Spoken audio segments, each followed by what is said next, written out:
I'm Joe Graydon. And I'm Terry Graydon. Welcome to this podcast of the People's Pharmacy. You can find previous podcasts and more information on a range of health topics at peoplespharmacy.com. Tens of millions of Americans suffer with pollen allergies in the spring or fall. Increasing numbers also suffer year-round. This is the People's Pharmacy with Terry and Joe Graydon.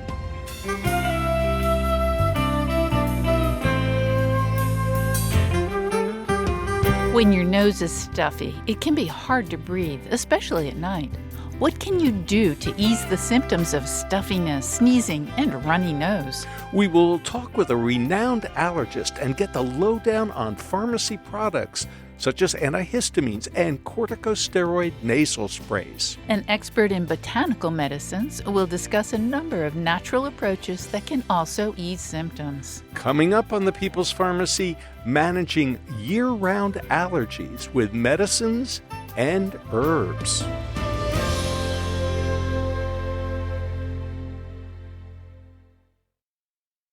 In the People's Pharmacy Health Headlines, people who experience a COVID infection run the risk of lingering symptoms, particularly fatigue and post-exertional malaise.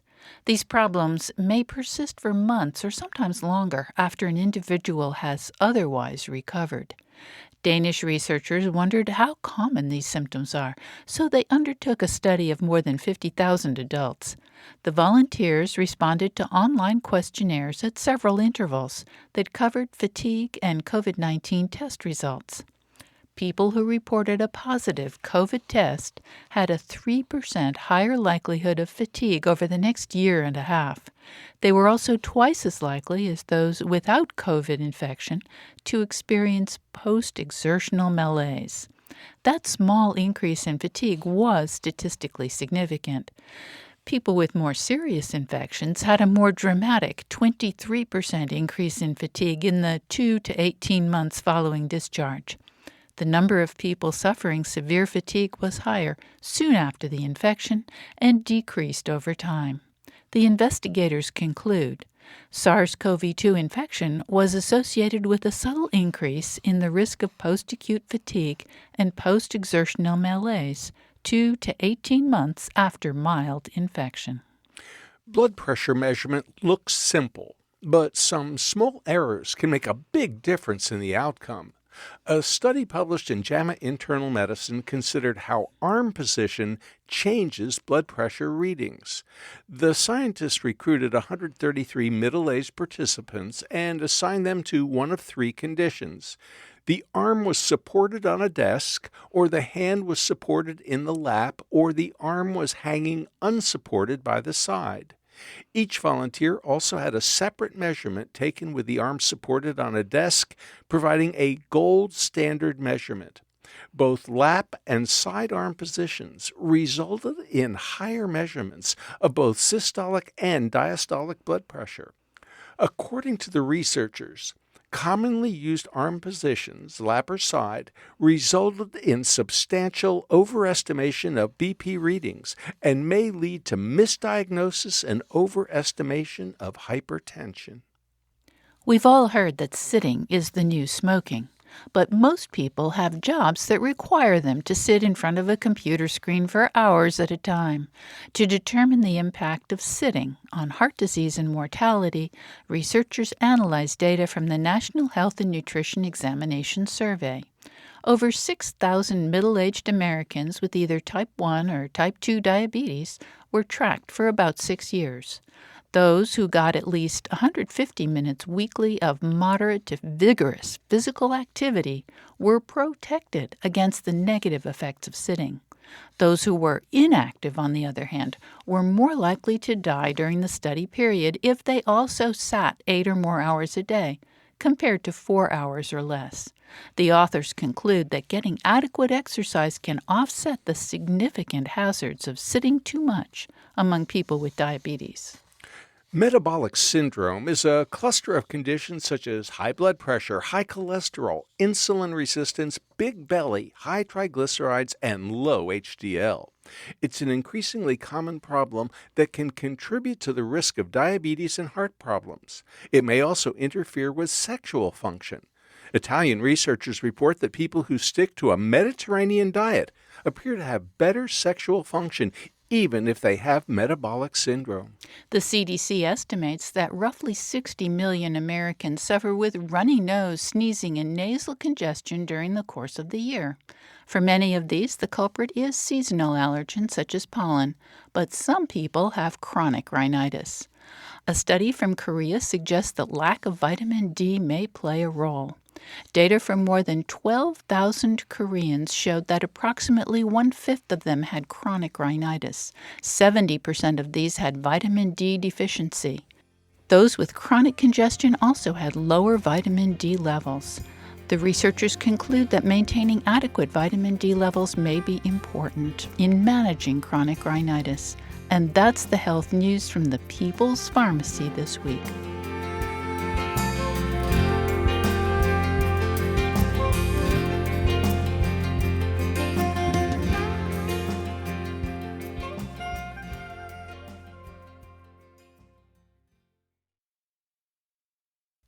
Welcome to the People's Pharmacy. I'm Joe Graydon. And I'm Terry Graydon.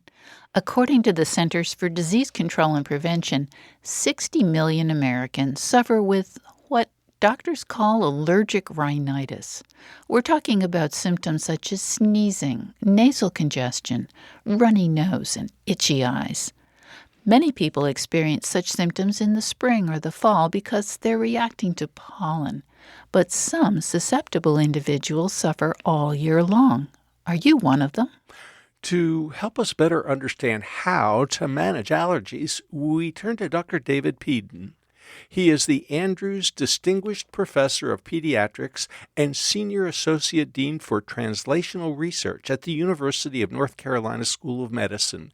Dr. Peden is also Vice Chair for Translational Research in the Department of Pediatrics and Deputy Director of the Center for Environmental Medicine, Asthma, and Lung Biology in the Division of Pediatric Allergy and Immunology at UNC at Chapel Hill. Welcome back to the People's Pharmacy, Dr. Dave Peden. Good to be here. Dr. Peden, it seems like allergies have changed in the last couple of decades. I had allergies when I was a kid. So fall, ragweed, or sneezing and coughing and sniffling. But now allergies are like all year round, and it seems like lots of kids are allergic to lots of things, and a lot of adults as well. Is this a climate change thing? What's going on? Well, there are a lot of things that have colluded together to change how people experience allergy and how common allergies become. But specifically, getting to your observation about how the fall was a ragweed season and you had very defined seasons and now there's more of it, that's absolutely true. We clearly see, even more so during the spring allergy season with tree season, when the northern hemisphere is coming out of winter and into spring, it's very clear that the first thaw occurs sooner, pollen season is longer, and the amount of pollen at any given time is higher.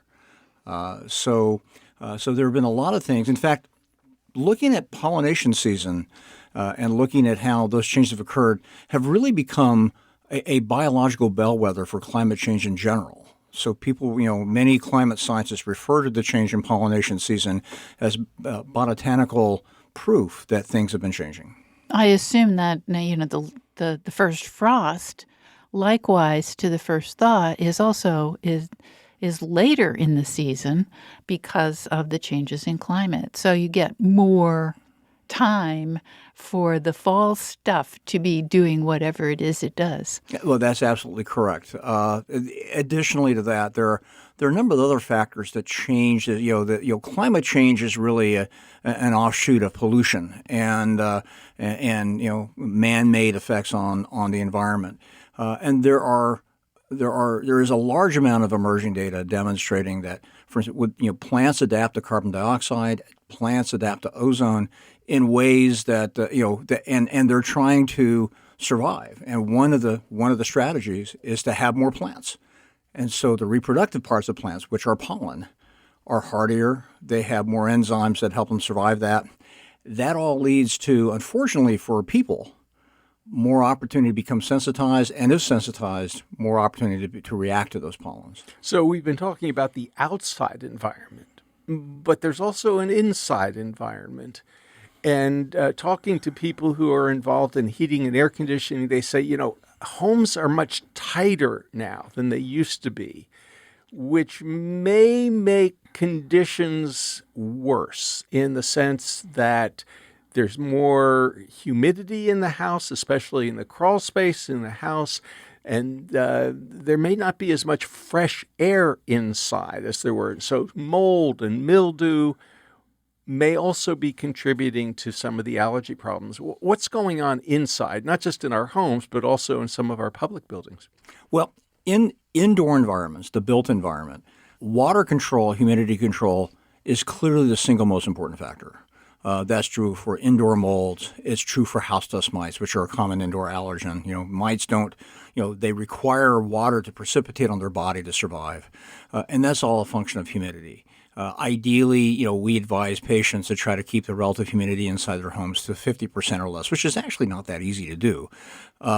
In houses, the crawl space almost certainly is the decider of your household humidity and how difficult it is to dehumidify a house.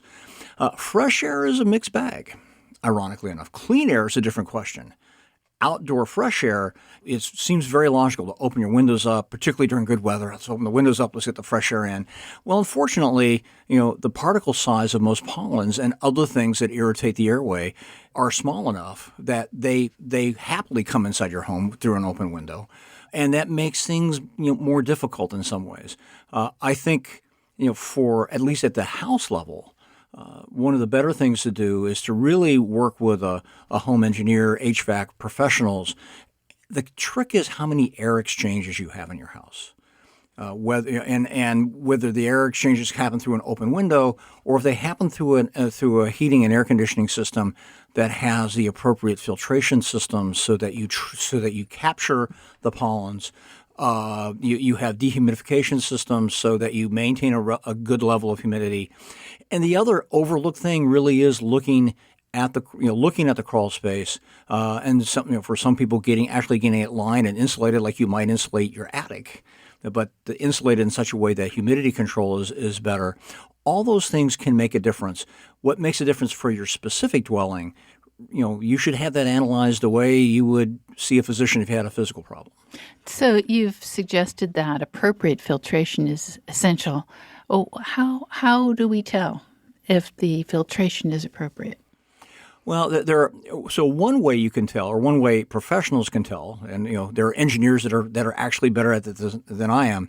One way is to actually look at the indoor carbon dioxide level. Not so much because you're interested in carbon dioxide per se at that level, but that's a signature output of how often the air is exchanged. So if the carbon dioxide rises over time, that tells you that you like 8 to 10 air exchanges an hour, inside a house, and if it's engineers may quibble that specific number, but one way to monitor that, and relatively inexpensive way, is with carbon dioxide. The reason I would really get at someone who is a certified or at least a qualified home professional is there's lots of people out there that will tell you lots of things. And part of that is they're sincerely interested in providing a good service, and part of that, like the rest of us, they need to make a living. So you need to get really good advice. I'd love to say that your physician could help you out with that. Now, this physician will help you out by telling you should go to various places. Healthy Homes used to be a place that would do that. Oftentimes, energy companies can help you with that. The problem, though, with some of the energy companies, just to be real clear, it's not a problem, but their focus is on energy efficiency, hence the tighter homes, as opposed to air quality, which is the issue with air exchanges. But there's a good medium there. Air filtration, it has changed since COVID. I mean, all of a sudden, people are actually paying closer attention to the kinds of air filters that are in their homes or in their businesses or their offices, wherever they're working, it seems like you can now get high efficiency filters that will filter out a lot of those nasty things that are floating around in the air. That's absolutely true. And, I would say they're relatively inexpensive. I think, relative is obviously relative to what your income level is and whether you're in control of your own housing or whether you rent. But there are attainable devices that you can buy that are good, high-efficiency particulate accumulators or HEPA filters that really do get submicron-sized things out of the air. I would caution people, though, the claims that are made, unfortunately, most of the data are engineering data, which isn't bad. It tells you how many particles come out. Less clear how much particle decrease you need to achieve a health outcome. Now, because of air pollution research, there are growing amounts of data that look at air filtration coupled with very specific health outcomes, not so much with pollen per se, but with particulates in the air. And that actually supports the idea, again, that humidity control and HEPA filtration, especially in the bedroom or in the place where the person is going to spend the longest straight duration of time. If you can afford, if you have a family room where you spend most of your waking hours and you have your bedroom where you spend most of your sleeping hours, if those two areas, if you can't really address the entire house, those would be the places where one could get a HEPA filter, and many people perceive real benefit with that. We're going to talk a little bit about treatments in a moment, but I think a lot of people don't necessarily realize that if they could just improve their air quality, they might not need so much medicine to treat their allergies. When we come back after the break, we want to talk about antihistamines, because antihistamines are like the number one treatment that most people rely on, but also the corticosteroids. There are inhalers for your lungs, there are nasal sprays, all sorts of things. And what about decongestants? There's been a whole lot of controversy over the last, I'd say, year or two that the oral decongestants that you can buy in the pharmacy just don't work unless you get the pharmacist to give you something from behind the counter like pseudoephedrine. So we're talking all about allergies today on the People's Pharmacy with Dr. Dave Peden. We'll be back in just a second. You're listening to Dr. David Peden. He's the Andrews Distinguished Professor of Pediatrics and Senior Associate Dean for Translational Research at the University of North Carolina School of Medicine.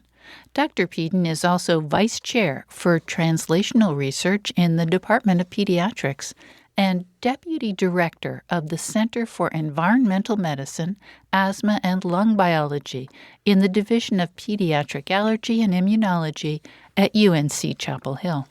After the break, how can you tell the difference between allergies and a cold or a sinus infection? With year-round allergies, do the treatments need to be different from those for seasonal allergies? We'll talk about the pros and the cons of antihistamines and corticosteroid nasal sprays. What's the role for preventive therapy, like allergy shots?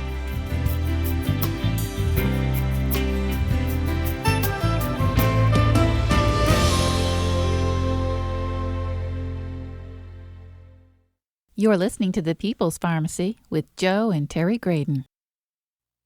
This podcast is made possible in part by CocoVia, backed by 20 years of scientific research and the maker of the most proven and concentrated flavanol extract in the market today, Coco Pro Cocoa Extract. Cocoa flavanols are among the most studied plant-based bioactives today and are clinically proven to promote cardiovascular and brain health for the long term, supporting a strong heart and better memory. Get 15% off your order of any CocoVia product by using the discount code PPOD15. Learn more at CocoVia, and remember that discount code is PPOD15. These statements have not been evaluated by the Food and Drug Administration. This product is not intended to diagnose, treat, cure, or prevent any disease.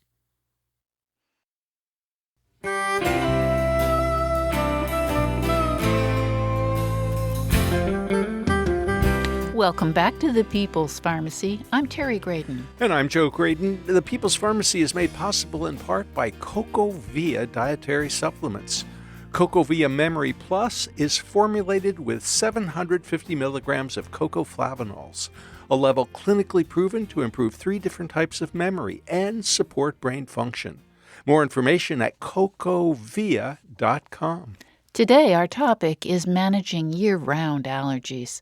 What are the symptoms that distinguish a runny nose due to allergies from a cold or the flu? What drugstore remedies are most effective for controlling allergy symptoms? We're talking with Dr. David Peden, Andrews Distinguished Professor of Pediatrics at the UNC Chapel Hill School of Medicine. He also serves as Senior Associate Dean for Translational Research and Vice Chair for Translational Research in the Department of Pediatrics. Dr. Peden, what are the most common symptoms that tell someone they're having a problem with allergies, as opposed to, for example, a bad cold or a sinus infection? Well, so sometimes those distinctions are not as clear to make as you would like. But first of all, most people who have an allergic reaction, if you're sneezing, that is most likely allergy. And the reason for that is the sneezing reflex is driven to a large extent by histamine. Histamine is the body chemical that your allergy cells, or more technically the mast cells in your nose, will release when you encounter something you're allergic to. It's the reason you take antihistamines. So sneezing is a significant signal. Rhinorrhea or a runny nose is another big signal. Other things can cause both those things because all of that is really part of your airway's defense to keep bad things out. And most allergy symptoms are an exaggeration of those natural defenses that at the proper level keep you well. When they're exaggerated, they cause annoyance. And so there's that. Congestion is certainly an element of allergic disease as well, but it's not unique to allergic disease. Now, you can certainly have a runny nose with a cold. Usually a cold, however, has a prodrome. You're feeling achy. You may not feel great. That usually doesn't happen with allergy. If you have a low-grade fever, that is almost certainly not an allergic problem per se. During COVID, we had a lot of questions about, do I have COVID? Do I have a cold? Do I have allergies? And the first question we would ask would be, have you had a fever? Do you have fever and chills? Do you feel a general malaise or stiffness, achiness? Ironically, the way you might feel if you've had a flu shot and experienced a flu shot, which of course the flu shot is your body going to the immunologic gymnasium. That's why you're achy after that. Mm-hmm. So the distinction would be the more systemic symptoms versus the sneezing, runny nose, congestion that occurs. But again, congestion also happens with a cold, and certainly congestion is a big part of chronic sinusitis. Congestion may be the principal symptom you have. So let's just say 30, 40, 50 years ago, when I was growing up, you would have allergies in the fall, and some people would have allergies in the spring. Seasonal, pollen. Nowadays, people can be allergic all year long. They can be suffering with all of those symptoms that you're talking about. The stuffy nose, the sneezing, the red eyes, the runny nose. How do you deal with whether it's seasonal or chronic, day in and day out, week in and week out, month in and month out? Normally we think antihistamines. Can you just take them indefinitely? And then what about the steroid sprays? And what other tricks do you have up your sleeve as an allergist? Well, let's talk about what the medicines do, the rationale for using them, and then which ones are the most effective in randomized clinical trials, and what alternatives people may have to use less medicinal approaches but still be able to achieve some relief. So antihistamines are exactly what they are. Those are usually taken orally, although there are antihistamine sprays as well that you can use and apply directly to the nose. They are molecules that interfere with the ability of histamine to interface with the sensory nerves that cause you to sneeze and that causes your nose run and that cause you to feel miserable. And that's what antihistamines do. Typically, you can use antihistamines fairly regularly, and some people might habituate to them a little bit, which is a fancy way of saying they become less responsive. Some people recommend switching from one antihistamine to the next. Some specific antihistamines might work better for some people than others. That's a discussion that you should have with your physician or your healthcare provider. But in general, unlike decongestants, which I'll get to in a minute, antihistamines are relatively safe agents. I say relatively. If you take a sedating antihistamine, which is frankly 50 years ago, you had diphenhydramine, you had chlorpheniramine, you had agents that were one of the side effects for some people, some of the desired side effects would become drowsy. And now, with the advent of newer antihistamines that don't cross the blood-brain barrier as well, therefore, and that's the reason you get sleepy with traditional antihistamines is that they would go into the brain, they would activate areas that would cause somnolence. The newer antihistamines simply don't do that as much. They either don't do it at all or they do it very infrequently. And which are your favorites? I prefer, the one I prefer is cetirizine or fexofenadine. Those are two. I have a slight preference. Fexofenadine is metabolized in your liver. Cetirizine, you get rid of it in your kidneys. If you have someone taking lots of meds and so their liver's getting lots of drug exercise, I might prefer cetirizine. Somebody who has renal issues. And cetirizine is sedating in a small subset of people. So if people have tried cetirizine and they feel a little bit sedated with that, then I might have them to go, to use fexofenadine. But basically, those two are pretty equivalent. And then for reasons I wish I knew, that, and I'm sure someday my genetics colleagues will help me understand that, some people do better with one than the other. So, you have to do that whole doctor thing and talk with people and see how they're doing, and then work with folks to find the right antihistamine. Cetirizine, Zyrtec? That's correct. Fexofenadine? Is Allegra. Okay. So the antihistamine works to relieve some of the symptoms. What's next if that doesn't do the trick? Well, there's very little question that the most effective pharmacotherapy are topical corticosteroids. And the reason that steroids are so effective is that they really, the way they work is the steroid gets into the cell. Once it gets inside the cell, they go to things in the cytoplasm, which is the inside of the cell, that take the steroid. It's actually a complex that, if you're on Jeopardy, it's the corticosteroid response element, and it goes to those parts of the genome, and it simultaneously shuts off a whole lot of things simultaneously that contribute to allergic inflammation or so-called T2 inflammation.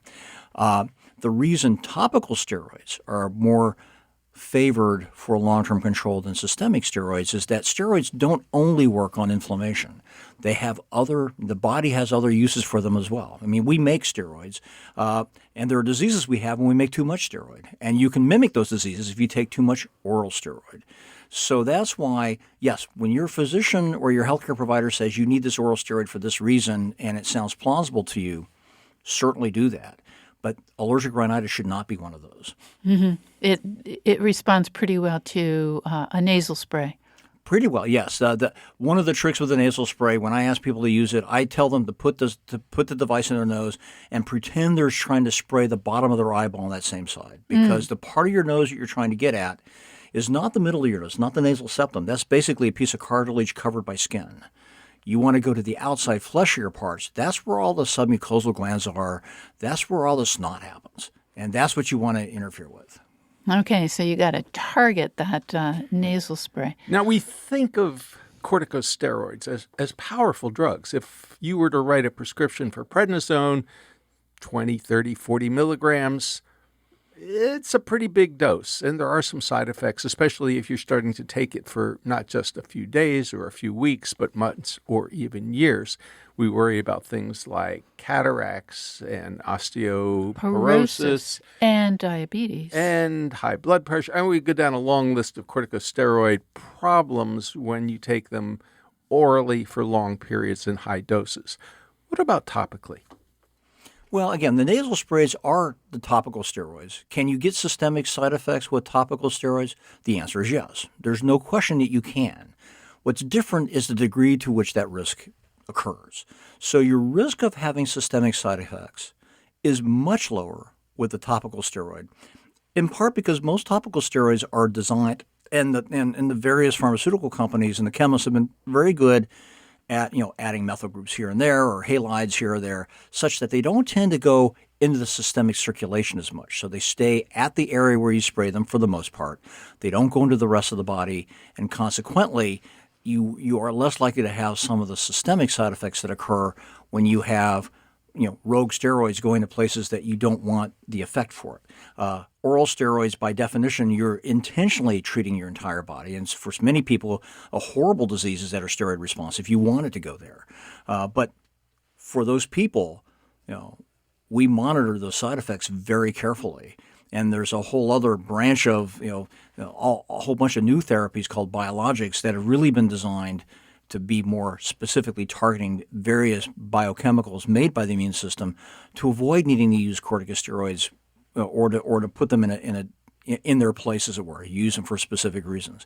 But topical steroids, by and large, are safe.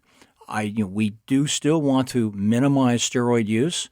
In fact, for some of these newer medications, one of the outcome measures is how little inhaled steroid can you get by with and stay well while on the steroid-sparing medication. And that's what your allergist, pulmonologist, rheumatologist will talk about these medicines as being steroid-sparing. So steroids are nature's off switch for inflammation.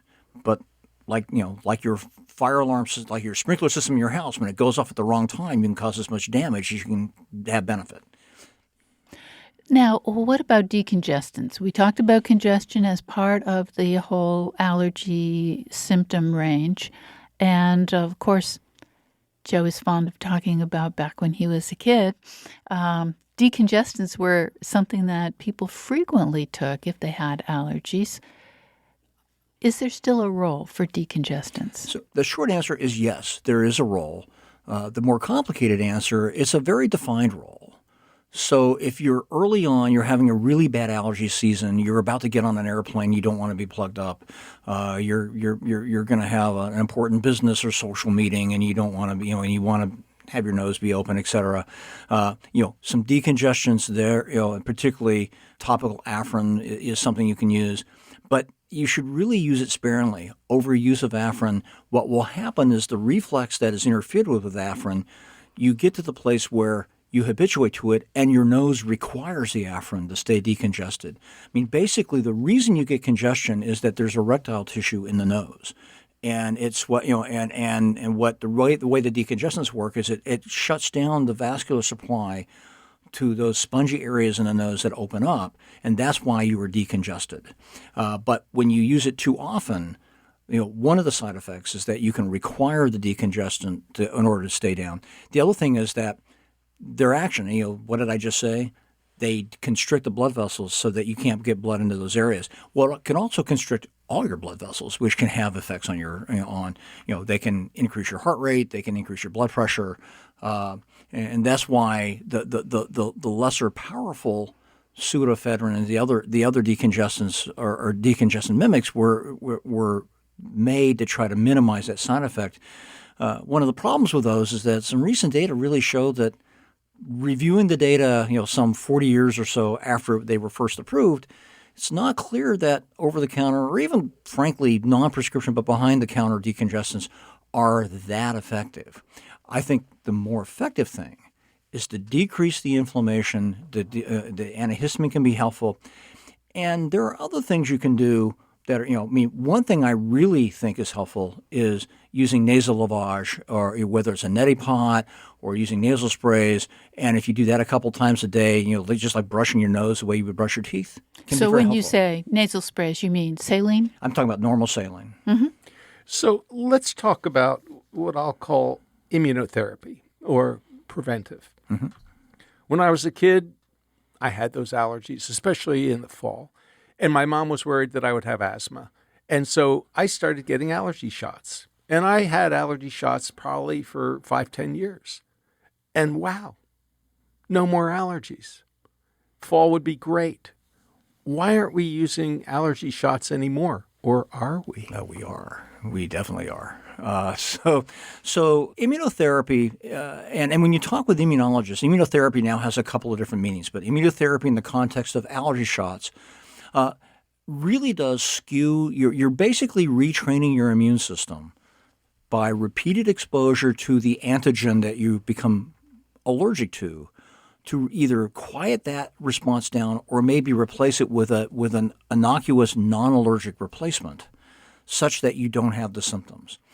It turns out there's some growing literature that suggests that there's some even more primal issues that go on. It turns out that people with allergic inflammation, the chemicals involved with that, and allergy is really a misdirected response to parasites. So the exact same biology that causes allergy is the exact same thing that happens when you get worms or when you get parasitic infections, because those, you become allergic to things that come from multicellular organisms.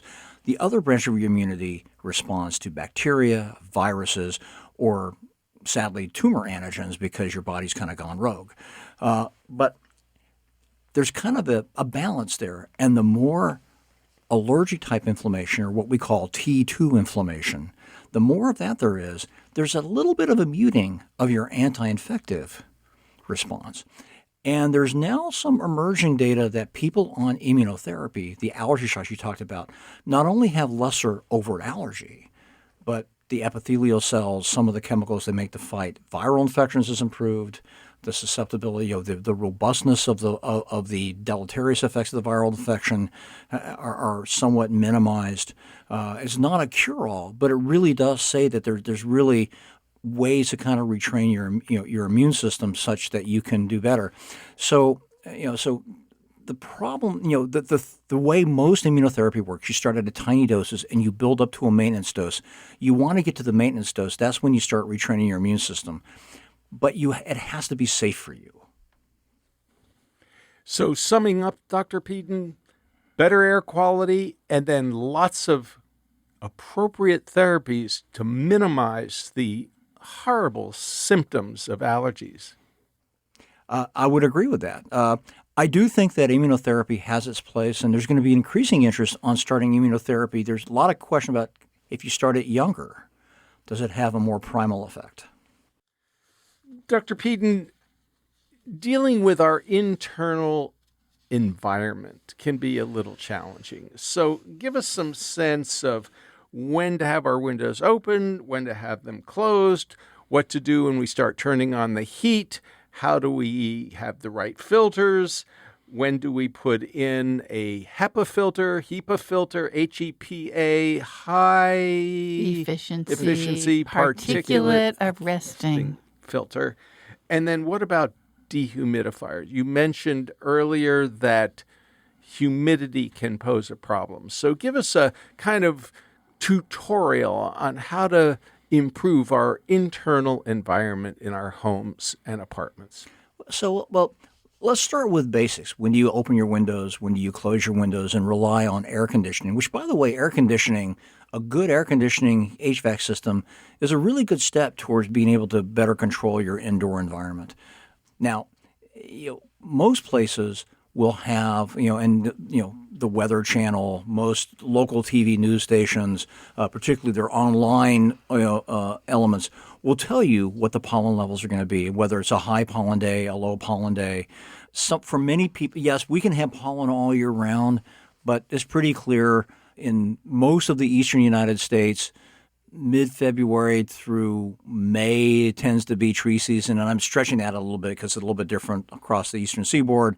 Grasses begin in the summer, and grass pollen is a big deal then.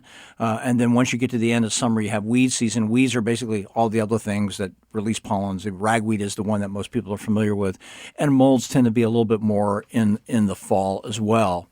But there are certain times of the year, first of all, knowing what you react to. If you're not grass allergic, keeping your windows open in the summer is not a big deal for you. If you're very grass allergic, that's exactly the wrong time to have the windows open. The yellow pollen on your car, you're actually not usually allergic to that because that's too heavy to get in your nose, but it is a sign that every other tree in the neighborhood is also pollinated. Right. So it's Red your flag. it is your red flag. It's your yellow flag.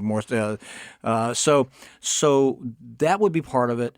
So that's one item there is and on a day-to-day basis, if you really want to air out your house and you really, not just physically but emotionally, there's some open air, feeling the wind go through your house. But if you or someone in your family has allergies, look at what the pollen is supposed to be like that day and get a sense of that. I have a question which is directed more towards those all year round allergies. We occasionally get questions from someone who says, we have a beloved household pet. Might be a cat, might be a dog. My child has just become allergic to this animal. We don't want to get rid of the animal, but we don't want the kid suffering. What do we do?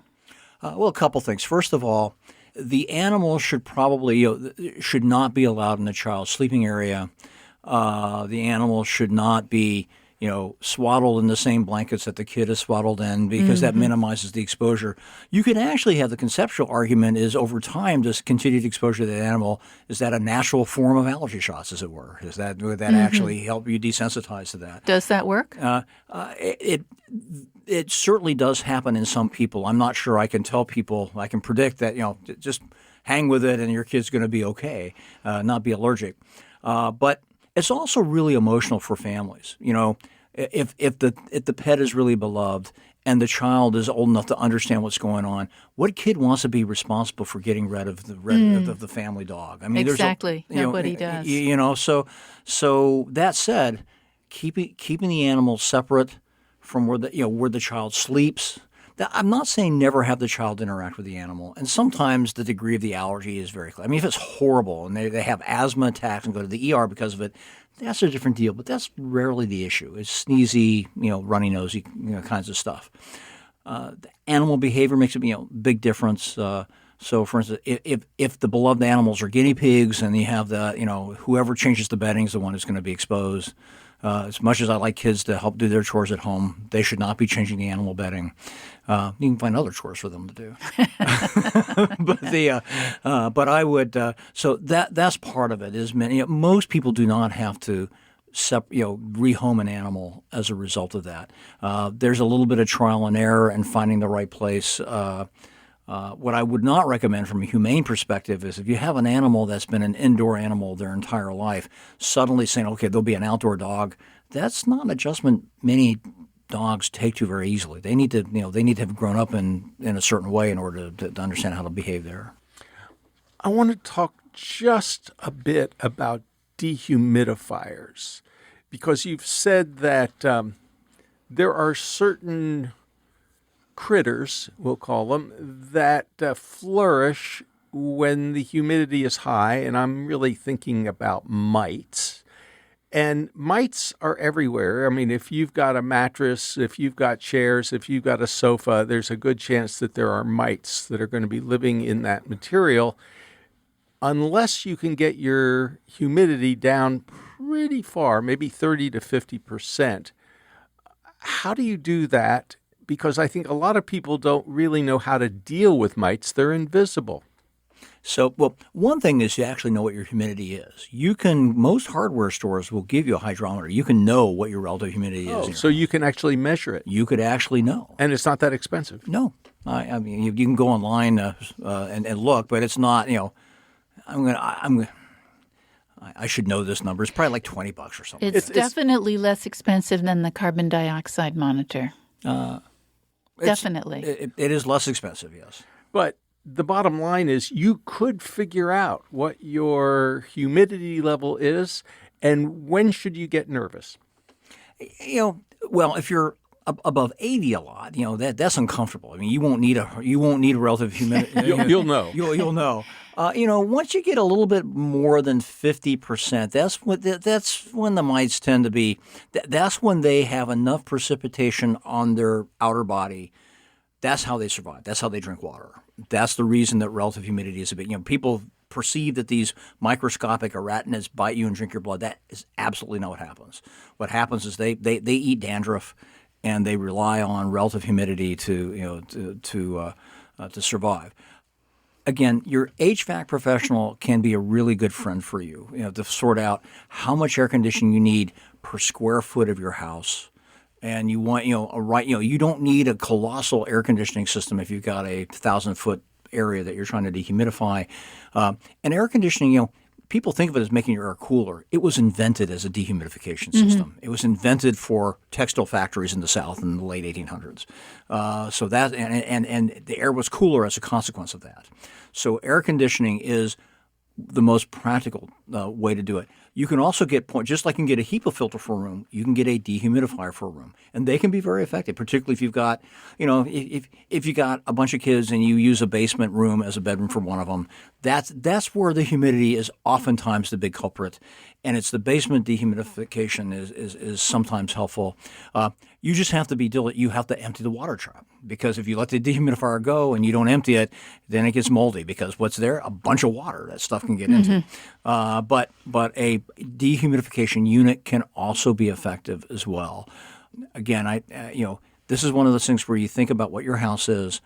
You can actually get online advice in terms of, and in terms of how much dehumidification, how much air conditioning you need for size of your home, which areas of your home, etc. And how often should you be washing your sheets, your pillowcases, and when should you get rid of your pillows, which might also be harboring mites? A standard answer would be washing your sheets in hot water about once a week. Some families do it more frequently. Is important. Allergen impermeable covers on pillows can be helpful. I would, if you have pillows that can withstand it. Some people have their heirloom feather pillow that if you wash it, it's gone. So that's an allergen impermeable thing that you put over the top of that. And certain toys, stuffed animals, that sort of thing. Another trick, if you want to demite a stuffed animal, is you don't have to wash it. You can put it in the freezer overnight, and that will. Mites really don't like that. And overnight is long enough. Yeah, usually. If you wanted to diagnose your allergies, how would you go about doing that? What's causing my stuffy nose? I wake up every morning stuffed up. Well, the first thing is it year-round, or is it every morning? Is it year-round? Is it seasonal? Is it more so at certain times of the year than others? So that would be one clue. That would tell you what things you might be allergic to, whether or not it's outdoor pollens that are penetrating the indoor space, or whether it's something emanating from the indoor space. If you're worried that it's an animal, and if you're in a position, for instance, if you tell me that it happens every day when I'm at home, I'm on a business trip, I'm in a hotel, it does not happen, and Fluffy's not with me at the hotel, okay, that's and the minute I get home, it's kind of within a couple of hours it's starting up again. Then that's a good clue that you've got something there that one could address.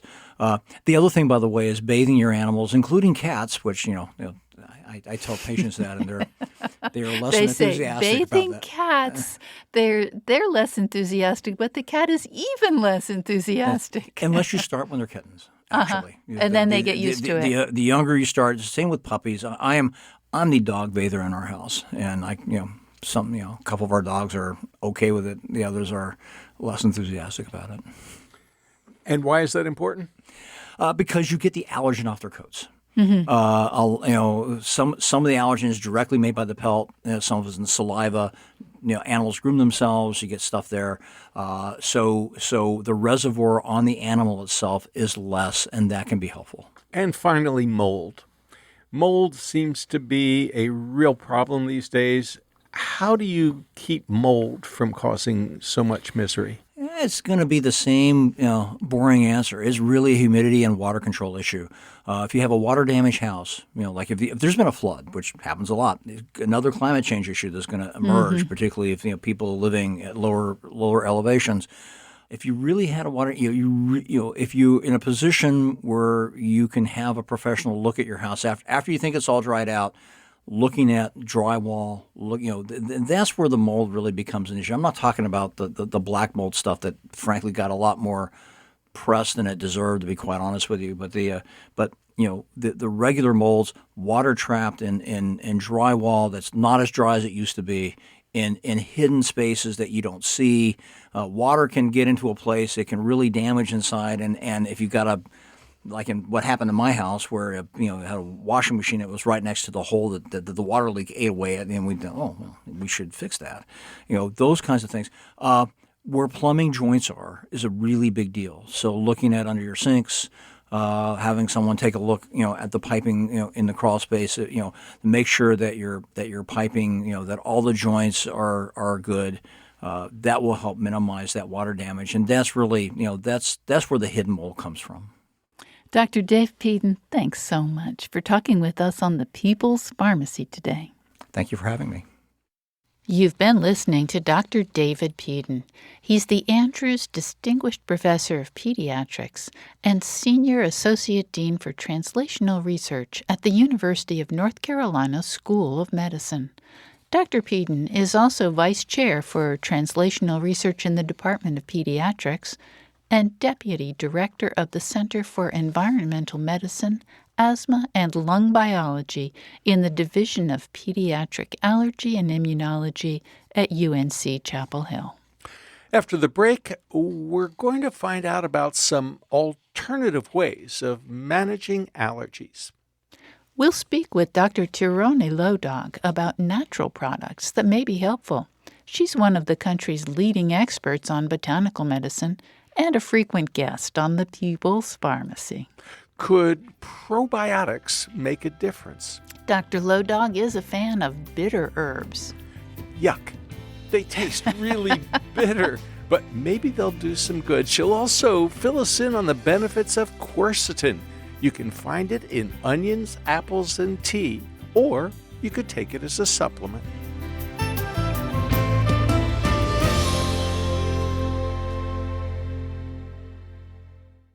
You're listening to The People's Pharmacy with Joe and Terry Graydon. This podcast is brought to you in part by The People's Pharmacy Urea Skin Relief.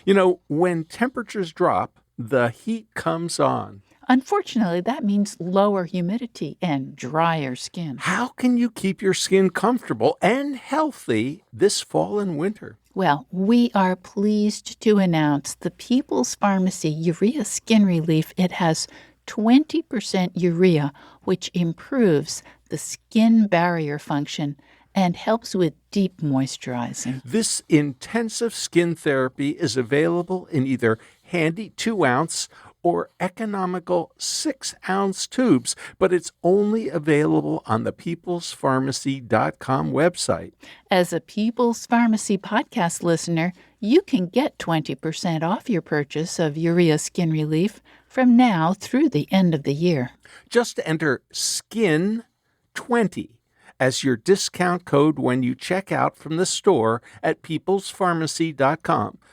Remember, SKIN, SKIN 20 for your discount.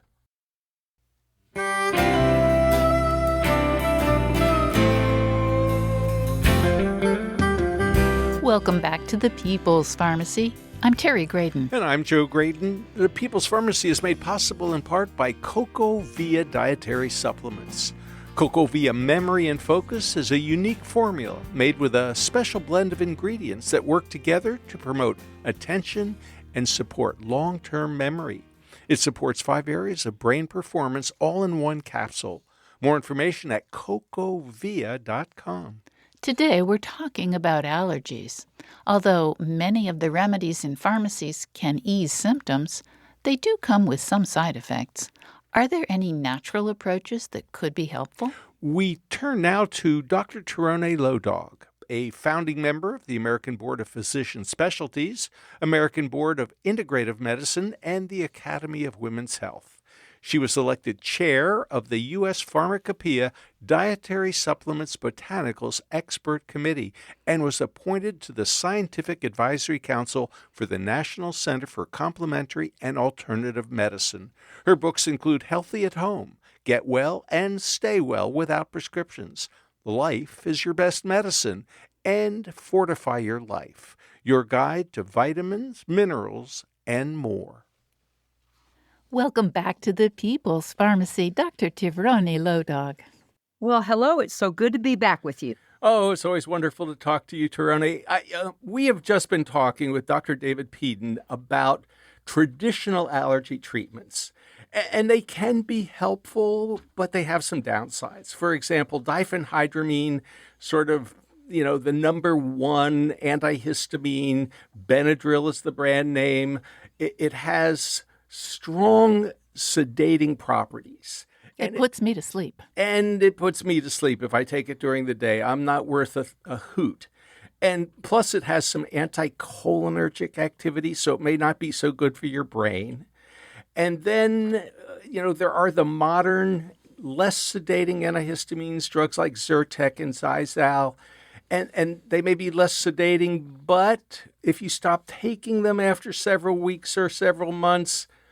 Well, some people develop an unbearable itching that can last for weeks. And Joe, you didn't mention, but Dr. Peden did, that the effectiveness of these antihistamines wears off after a time. So there's a downside to antihistamines. The decongestants that you buy over the counter, the oral ones, are ineffective. Phenylephrine, PE doesn't work. Whereas the ones you spritz in your nose, you can only use them for 2 or 3 days. And then you develop a kind of a dependence.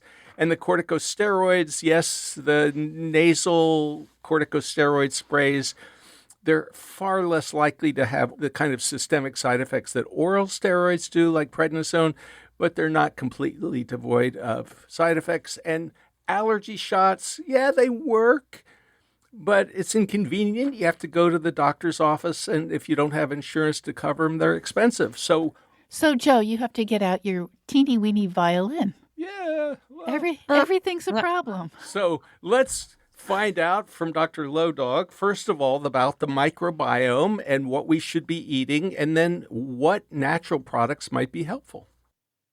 Well, I do think that this is, first, that was such an interesting little just journey down what we have, right? As a physician, I certainly am familiar with the use of all of our conventional sort of approaches to allergy. And the thing I think people have to remember is, how are we going to deal with something that's, repetitive, recurrent, and perhaps seasonal and long lasting? I believe that we are finding that the gut microbiome has so much more to do with allergies, not just as children, right, when we're first developing, because the bacteria and other microbes in our gut is what helps train our immune system to be able to tolerate things that we become allergic to, right, so that we don't develop them.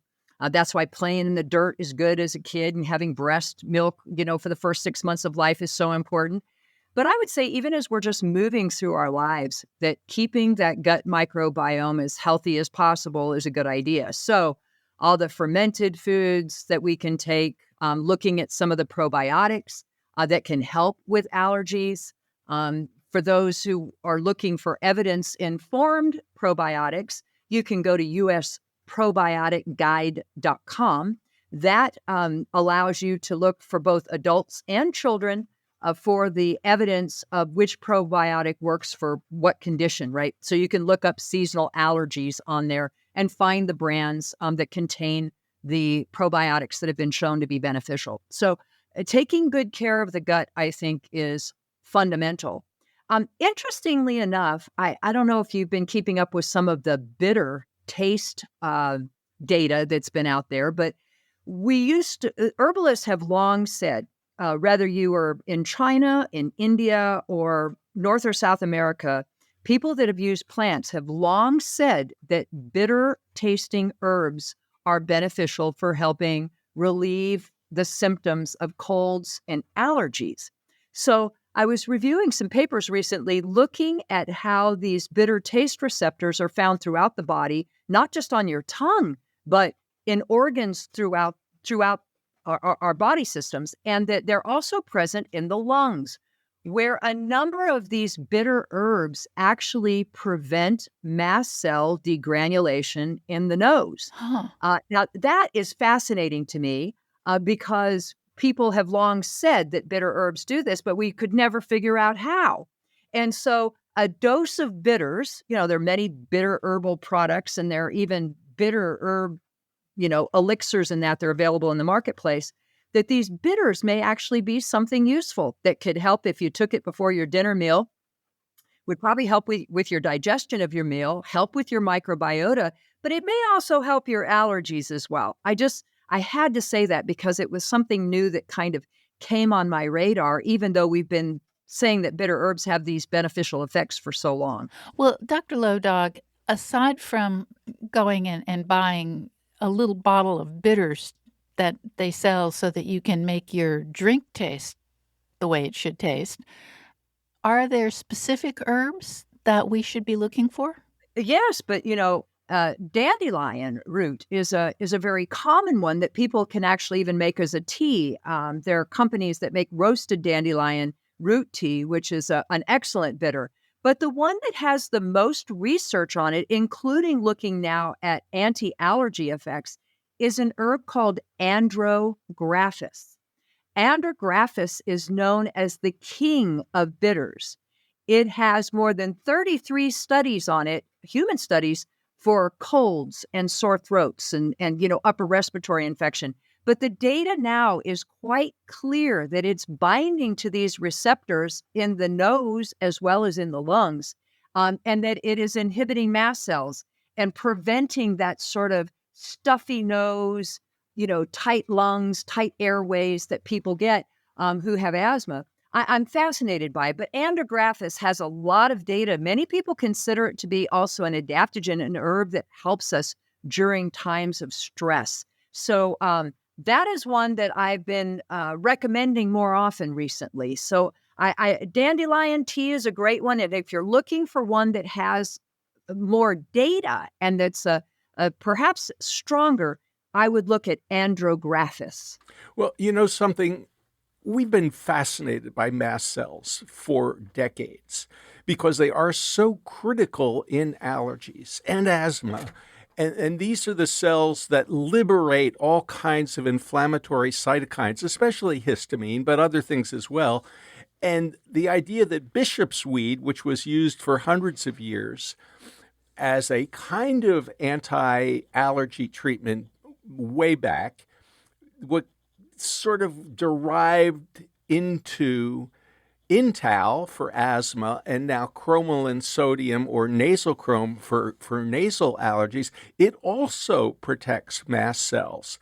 And what about something called quercetin? Because we heard a lot about quercetin during the pandemic. It's found in which fruits and vegetables, and why are you fond of quercetin? Well, I like quercetin, period, as a supplement as well as in foods. And think about the foods that it comes in: onions, and garlic, apples. Apples are a very good source of quercetin. And of course, apples are high in soluble fiber. I should have mentioned earlier that we know that fiber, if you get adequate amounts of fiber, around 30 grams for an adult, that actually has a beneficial effect on allergies, but because of what it does in the microbiome and how it tightens up those tight junctions in the intestines. So I love quercetin. I love onions, garlic, apples. An apple a day definitely keeps the allergy medicine away. Joking, of course, but quercetin is a mast cell stabilizer, and it definitely has antihistamine effects. The dose for quercetin is 500 milligrams taken twice a day. But it is very good for reducing inflammation and for helping with allergy symptoms. Many of your listeners may find that quercetin, when they look for it, is combined with an herb called stinging nettle. Now, stinging nettle has long been used for allergy relief, but there was actually a small study done that found that when people are using this freeze-dried nettles, the nettle leaf, that it actually did reduce their allergy symptoms. So if you're looking for a natural allergy supplement, I would say look for quercetin and look at stinging nettle, and that combination it can help many, many people and is quite safe. The only group I might have some hesitancy with quercetin, and it's more theoretical than actual, is in pregnancy. We don't know the safety of quercetin in pregnancy in these doses, but stinging nettle is quite safe. And could you spell quercetin for us, please? Quercetin, quercetin. And stinging nettle sounds scary. It's like, wait a minute, it's going to sting. Well, it does when you lay on it by the creek bed. I'll never forget when I got in a patch when I was fishing with my grandparents. When it's fresh, the little hairs on the stems and branches, they definitely cause an urticaria, and its name is urtica, right? That's actually the botanical name for stinging nettles. But when it's dried, or when it's cooked or steamed, you can eat stinging nettles. And when it's freeze-dried and put into a capsule, you get a lot of the fresh plant benefits, but you don't get the sting. So stinging nettles are very safe. I eat them every spring when they come up along our stream beds. And you mentioned the Latin name or the Greek name, urtica. So urticaria is, I think, the term that you doctors use when you're describing itching. Yes. And so urtica, which is the scientific name for stinging nettle, it kind of makes some sense. It sure does.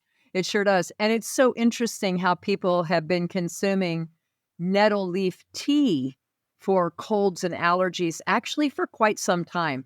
And we do have one small study showing that traditional use was indeed effective.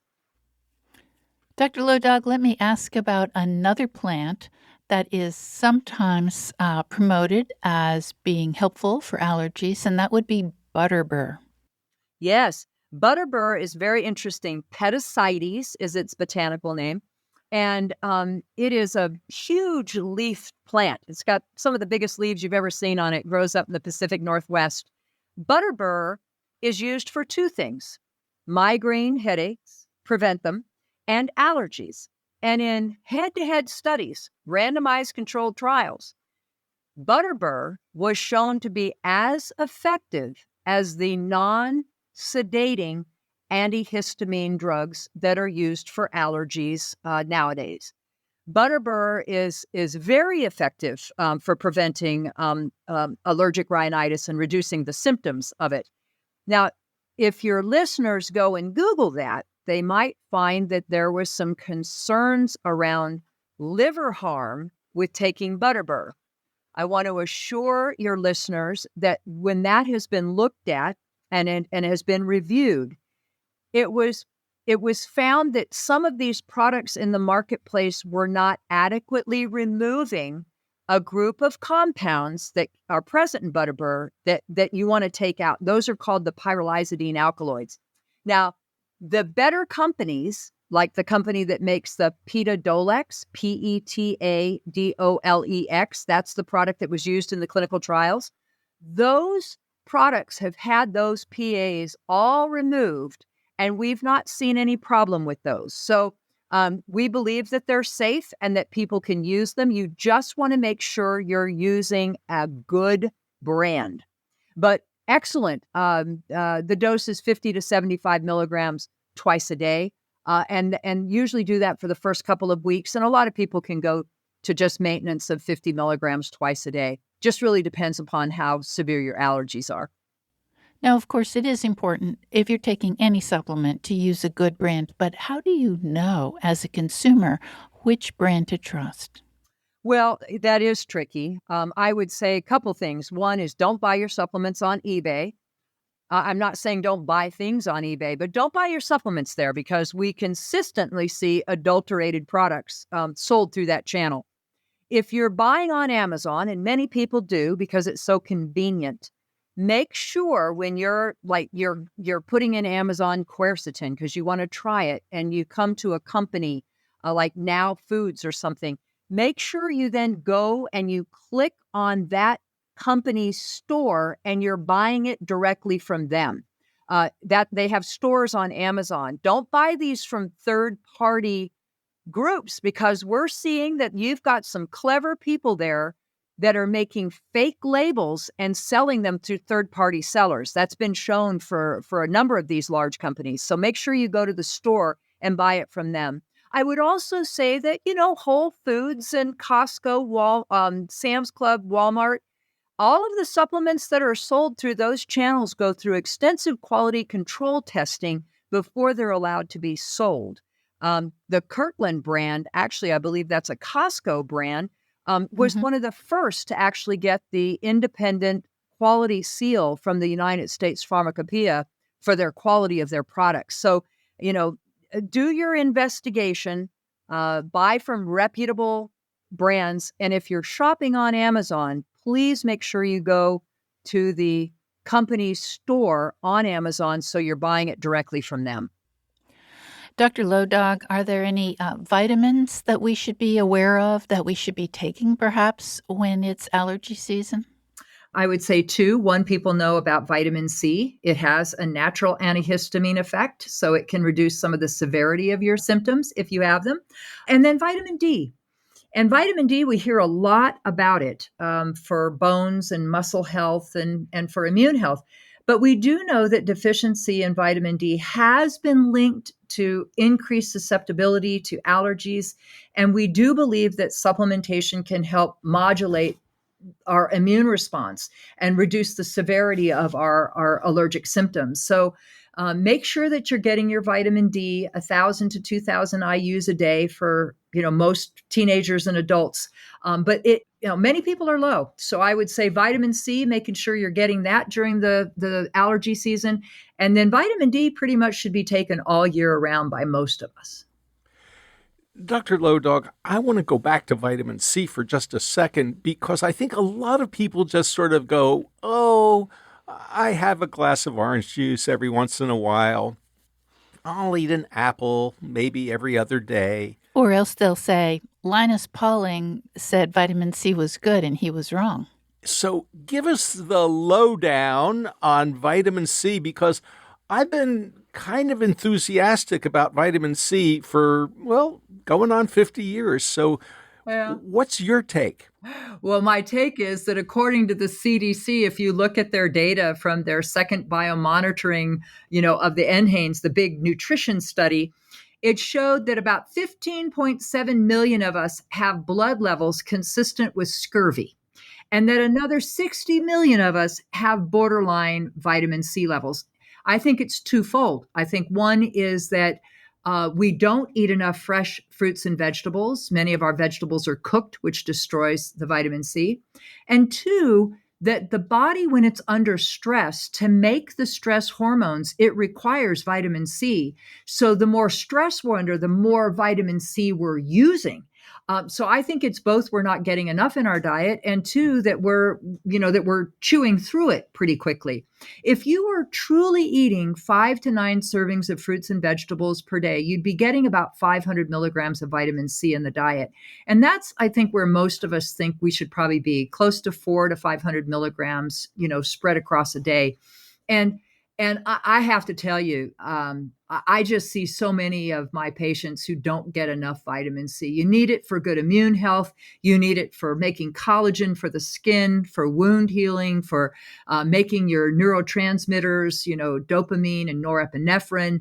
And it's just shocking. When you get sick, I think there was, I think the researcher's name was Hamila, but last name Hamila, but the research showing that people in the hospital, how many of them actually have blood levels consistent with scurvy?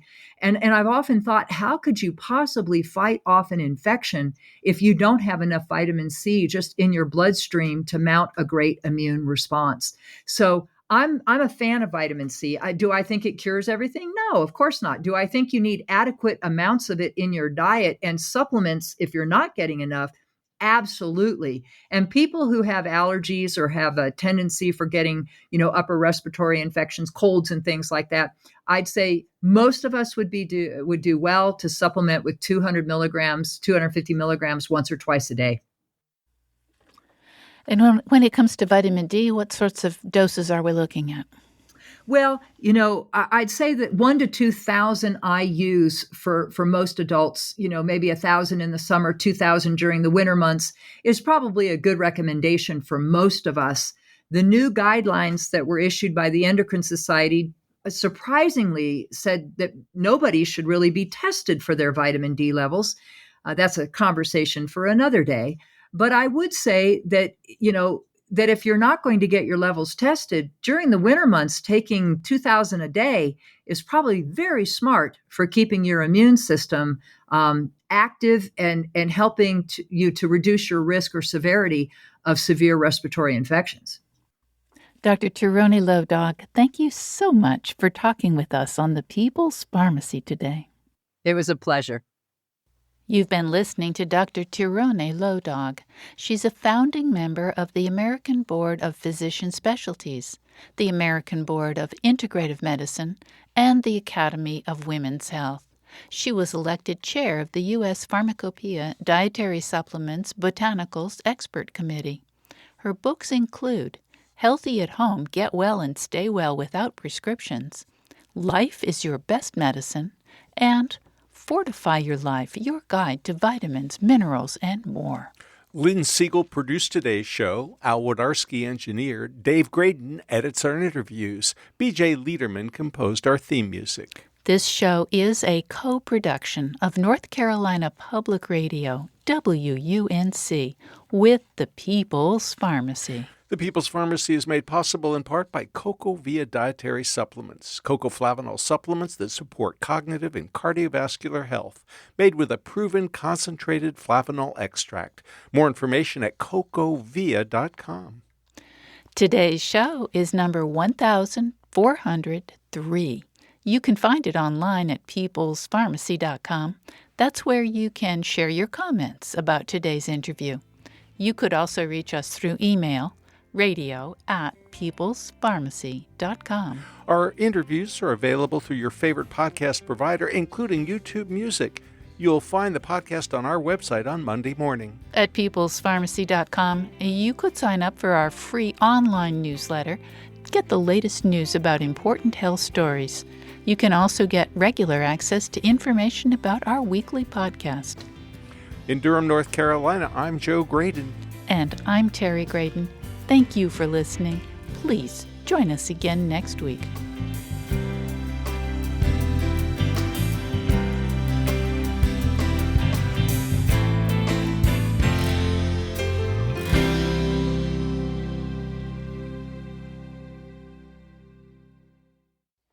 Thank you for listening to the People's Pharmacy Podcast.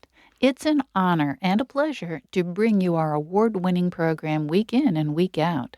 But producing and distributing this show as a free podcast takes time and costs money. If you like what we do and you'd like to help us continue to produce high-quality, independent healthcare journalism, please consider chipping in.